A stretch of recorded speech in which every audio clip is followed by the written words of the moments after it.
ଶୀତରେ ଥରେ ଉଠୁଛି ବୁଗୁଡ଼ା ସହର।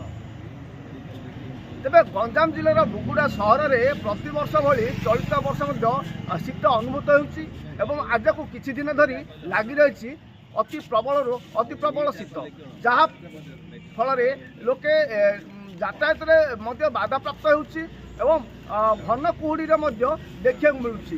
ତେବେ ଚା ଖଟିର କଥା ଯଦି କହିବା, ନାଇଁ ନଥିବା ଲୋକଙ୍କ ଭିଡ଼ ଜମୁଛି। ଥଣ୍ଡା ଖାଦ୍ୟ ଛାଡ଼ି ବର୍ତ୍ତମାନ ଗରମ ଖାଦ୍ୟକୁ ଆପଣେଇଛନ୍ତି ଲୋକେ ଏବଂ ସମସ୍ତେ ଶୀତ ବସ୍ତ୍ର ମଧ୍ୟ ପିନ୍ଧିବାରେ ଲାଗିଛନ୍ତି। ତେବେ ଆସନ୍ତୁ ଏ ସଂକ୍ରାନ୍ତରେ ଅଧିକ ଆଲୋଚନା କରିବା ବୁଗୁଡ଼ାରୁ। ଆଜ୍ଞା ଦେଖନ୍ତୁ, ବର୍ତ୍ତମାନ ଶୀତ ହଠାତ୍ କିନା ପଡ଼ିଗଲା, ତ ହଠାତ୍ କିନା ପଡ଼ିଗଲା ପରେ ଲୋକ ପ୍ରାୟ ଥରୁଛନ୍ତି।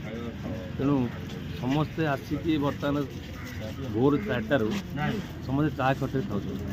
କାହିଁକି ଚାଟା ଟିକେ ପଡ଼ିଲେ ଟିକେ ମନଟା ଫ୍ରି ଲାଗୁଛି, ଆଉ ସେଥିପାଇଁ ପ୍ରାୟ ଯେତିକ ଚା ଦୋକାନରେ ପ୍ରାୟ ଗଳି ଥାଉଛି। ପ୍ରାୟ ପାଖାପାଖି 10ଟା ପର୍ଯ୍ୟନ୍ତ ଥାଉଛନ୍ତି ଲୋକମାନେ। ଆଉ କାମ କରିବା ପାଇଁ ଶ୍ରମିକମାନେ ମଧ୍ୟ ବହୁତ ଆସୁଛନ୍ତି, କେତେ ଆସୁଛନ୍ତି କେତେ ଆସୁନାହାନ୍ତି କେତେ ଡରିକି, ଆଉ ସେମାନେ ବି ଥରି ଠିଆ ହେଇଥାଉଛନ୍ତି। ଆଉ ଏମିତି ସବୁ ବେଳେବେଳେ ପ୍ରାୟ କୁହୁଡ଼ି ପଠାଉଛି, ଲୋକମାନେ ହଇରାଣ ହେଇଯାଉଛନ୍ତି। ଏ ଯେଉଁ ଶୀତର ଲହରୀ ଖେଳି ଯାଇଛି, ଏ ଯେଉଁ ଶୀତର ଲହରୀ ଖେଳି ଯାଇଛି, ଆମର ଗାଁ ଗହଳିରୁ ଶ୍ରମିକମାନେ ଯେଉଁ ପଦାକୁ କାମ କରିବା ପାଇଁ ପେଟ ପୋଷିବା ପାଇଁ ଆସୁଛନ୍ତି, ସେମାନଙ୍କୁ ମଧ୍ୟ ବହୁତ ହଇରାଣ ହେଉଛି। ଆଉ ସେମାନେ ଆସିବାଟା ବି ମଧ୍ୟ ବହୁତ କଷ୍ଟ ହେଉଛି, ଡେରି ହେଉଛି।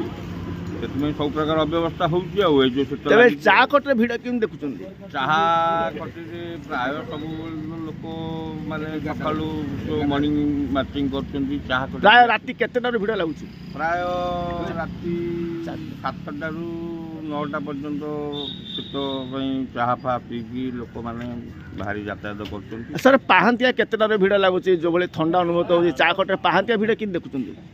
5ଟାରୁ ପ୍ରାୟ 9ଟା ପର୍ଯ୍ୟନ୍ତ ମାନେ ଚାହା ଦୋକାନରେ ଏକା ଲୋକ ରହୁଛନ୍ତି। ଆଉ ଏ ବର୍ଷ ବି ପ୍ରବଳ ମାତ୍ରାରେ ଶୀତ ହେଉଛି।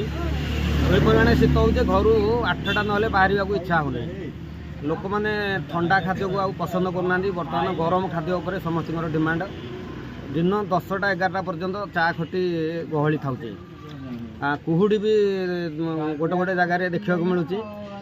ଯାତାୟାତ ବହୁତ ବାଧାପ୍ରାପ୍ତ ହେଉଛି। ଜନଜୀବନ ଥଣ୍ଡାରେ ଶୀତରେ ଜନଜୀବନ ଅସ୍ତବ୍ୟସ୍ତ ହେଉଛି। ବହୁତ ଶୀତ ହେଉଛି। ଶୀତର ପ୍ରକୋପରେ ଲୋକମାନେ ବହୁତ ହନ୍ତସନ୍ତ ହେଉଛନ୍ତି।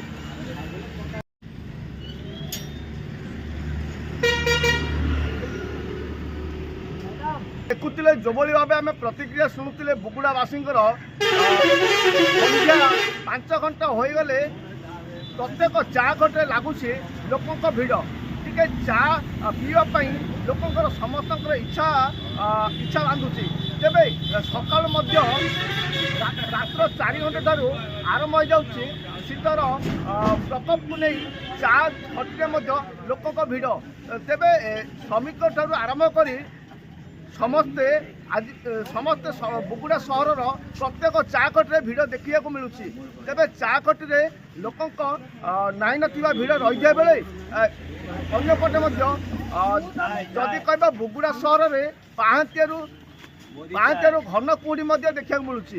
ତେବେ ଘନ କୁହୁଡ଼ିରେ ମଧ୍ୟ ଯେଉଁ ଯାତାୟାତ କରୁଛନ୍ତି, ମର୍ଣ୍ଣିଂ ୱାର୍କ କରିବା ପାଇଁ ଲୋକେ ସାବଧାନର ସହ ଯିବା ପାଇଁ ବୁଗୁଡ଼ାବାସୀଙ୍କ ଅନୁରୋଧ କରାଯାଇଛି। ଗଞ୍ଜାମ ବୁଗୁଡ଼ାରୁ ଅଭିମନ୍ୟୁ ନକ୍ଷତ୍ର ନ୍ୟୁଜ୍।